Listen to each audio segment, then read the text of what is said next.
વાપીના Balitha railway track પાસે એક અજાણ્યા ઈસમની લાશ મળેલી એવી પોલીસને જાણ થતાં પોલીસ સ્થળ ઉપર પહોંચી ગયેલી અને આ લાશ બાબતે તપાસ કરતા આ લાશ વાપીના રામબિહારી જીતુ ભારદ્વાજની હોવાનું એના દીકરાએ ઓળખી બતાવેલું। આ લાશ શંકાસ્પદ હાલતમાં મળેલ હોય પોલીસે આ લાશનું પીએમ કરાવતા પીએમ દરમિયાન આ મરણ જનાર છે એને કોઈ ઈજાના કારણે મરણ થયેલા હોવાનું જણાતા એના દીકરાએ આ બાબતે વાપી ટાઉન પોલીસ સ્ટેશનમાં ફરિયાદ આપેલી અને ફરિયાદમાં એણે આ મરણ જનારના મિત્ર રાજેશ ઉર્ફે બબલુ ઉપર શક દર્શાવેલો।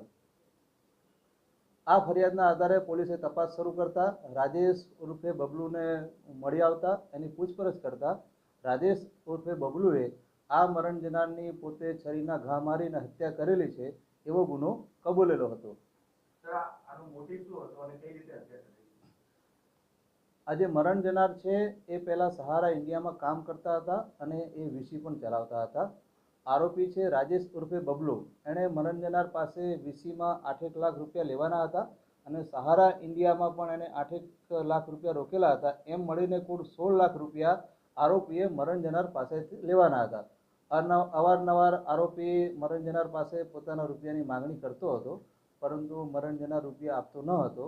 બનાવના દિવસે આરોપી અને મરણ જનાર બંને જણા આરોપીનો હોલસેલ કેરી વેચવાનો ધંધો છે એના માટે વણખંભા મુકામે ગયેલા અને ત્યાંથી વાઘછીપા ગામે એક વાડી ઉપર ગયેલા કેરીઓ લેવા માટે।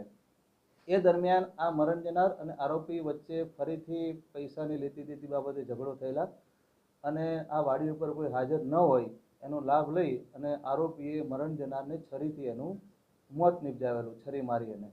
ત્યારબાદ આરોપીએ મરણ જનારની લાશ પોતાની બલેનો ગાડીમાં મૂકી દીધેલી અને આ લાશનો કેવી રીતે નિકાલ કરવો, ક્યાં નિકાલ કરવો એવું વિચારતા વિચારતા 3 કલાક જેવી લાશ પોતાની ગાડીમાં લઈ અને અલગ અલગ જગ્યાએ ફરેલો અને છેલ્લે આ જે જગ્યાએથી લાશ મળી આવેલી છે એ બલીઠા રેલવે ટ્રેક પાસે એણે મરણ જનારની લાશ ફેંકી દીધેલી। પોલીસ આરોપી સુધી કઈ રીતે પહોંચી? ફરિયાદની અંદર મરણ જનારના પુત્રએ આરોપી ઉપર શક દર્શાવેલો, એના આધારે પોલીસ ટેકનિકલ સર્વેલન્સ અને બાતમીદારો આધારે આરોપીને તપાસ કરી અને ઝડપી પાડેલો। અગાઉ પણ આની ઉપર હુમલો થયો હતો એવું કંઈક બનાવ? અત્યારે એવું તપાસ દરમિયાન ધ્યાનમાં આવેલ નથી। જે પણ મુદ્દાઓ છે તપાસના એ તમામ મુદ્દાઓની પોલીસ તપાસ કરી રહી છે। હાલમાં આરોપીએ આ પ્રકારનું કારણ જણાવેલું છે, આ સિવાય અન્ય કોઈ કારણ છે કે કેમ એ બાબતે પણ પોલીસ તપાસ કરી રહી છે।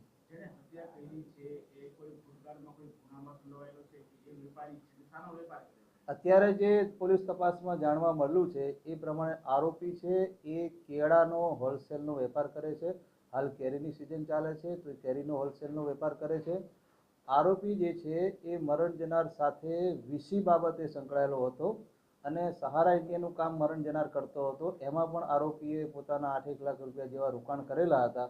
એમ મળીને ટોટલ 16 લાખ રૂપિયા આરોપીએ મરણ જનાર પાસેથી લેવાના હતા એવું અત્યારે તપાસમાં જાણવા મળેલ છે અને એના કારણે જ આરોપીએ આ મરણ જનારની હત્યા કરી હોય એવું તપાસ દરમિયાન જણાઈ આવે છે।